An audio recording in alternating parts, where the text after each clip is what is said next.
scientific and philosophical work.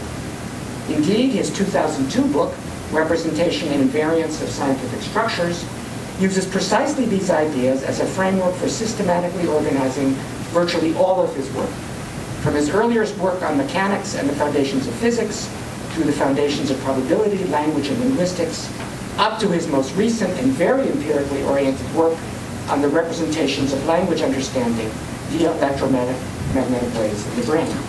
You'll hear more about this, not from me, but later. This predominance of formal axiomatics in Pat's thinking is extremely striking, and it is especially striking against the background of his avowed commitments to philosophical pragmatism and empiricism. This is not the kind of framework that one typically finds in the work of philosophical pragmatists and empiricists, or for that matter, in the writings of typical working scientists, whether theoretical or experimental. Pat recently told me a delightful anecdote in connection with another of his scientific contributions, of which he is justly most proud.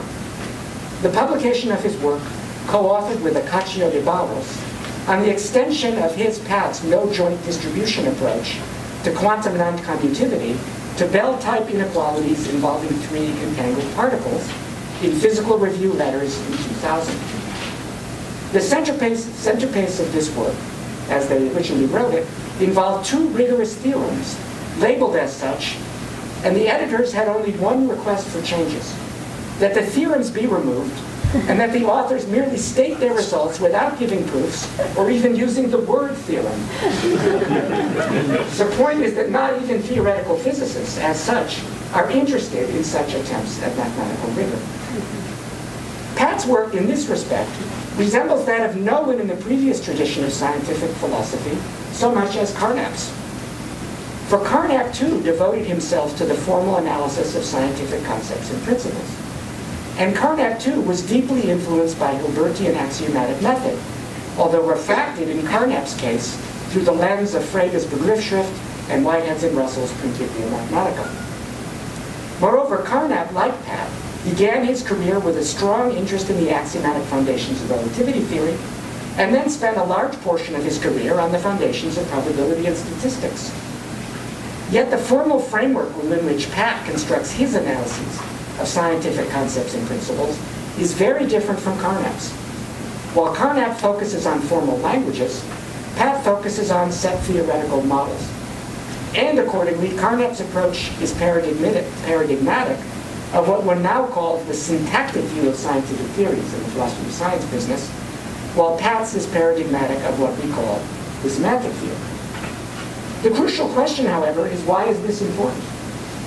The point is not, as it is sometimes suggested, that Carnap is committed to the restricted resources of first-order logic, while Pat, at least for this purpose, is happy to presuppose all the set theory that is needed.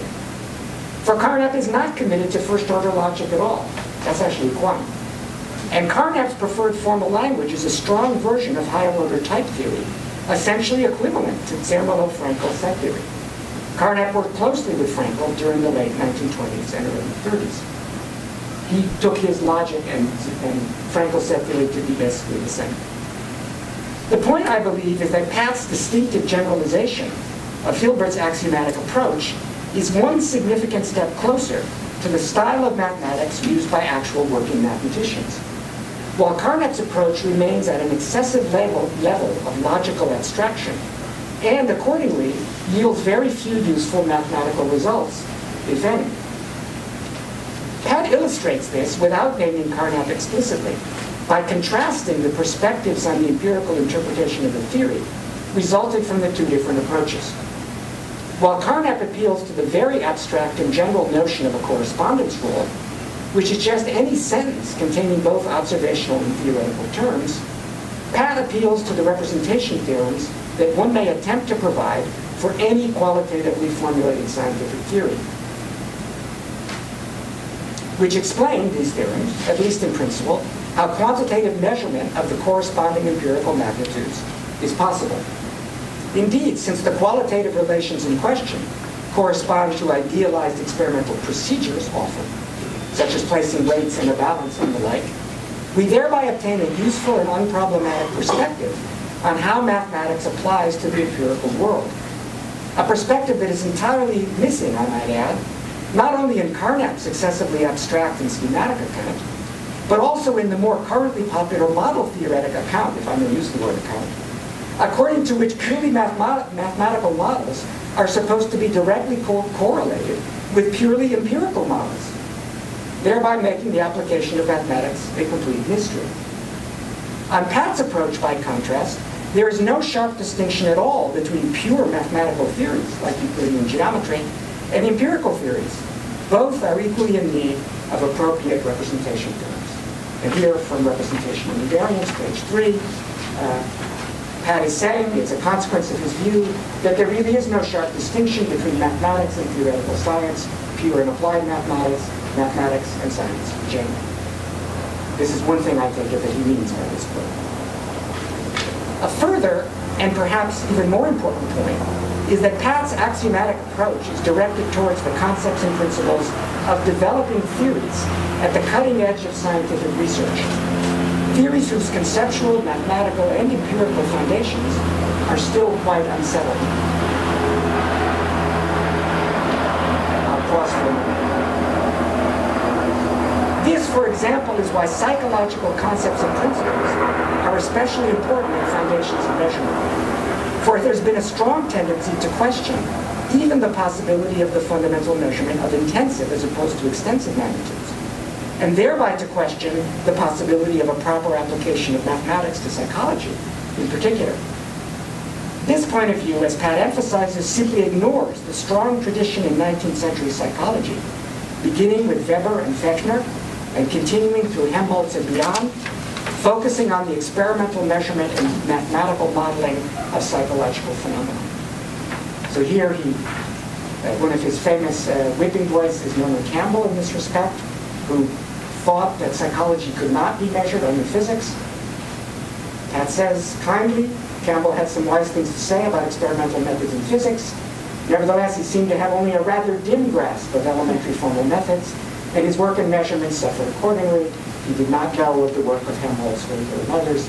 You'll be hearing about some of this work from Dr. Luce, I believe, tomorrow.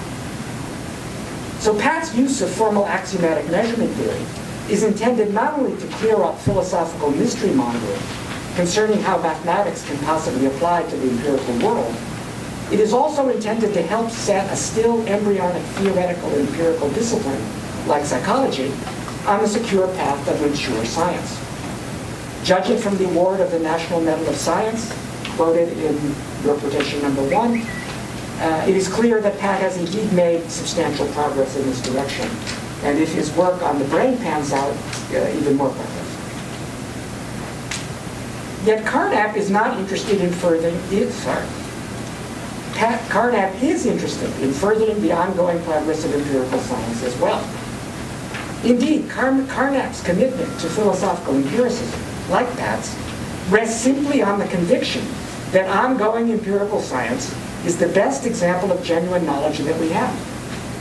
Carnap intends the formal discipline that he recommends, which he calls Wissenschaftslogik, the logic of science, to provide the best means for fostering fruitful cooperation between philosophers in this sense, logicians of science, and ongoing empirical research. In particular, such logicians of science, for Carnap, are supposed to cooperate with applied mathematicians in constructing and formally investigating a variety of possible axiomatic foundations, so that the most fruitful ones for actual empirical research can then be chosen on basically pragmatic grounds. So far, therefore, Carnap's enterprise does not sound so very different from Pat's. The crucial difference, however, emerges in what comes next.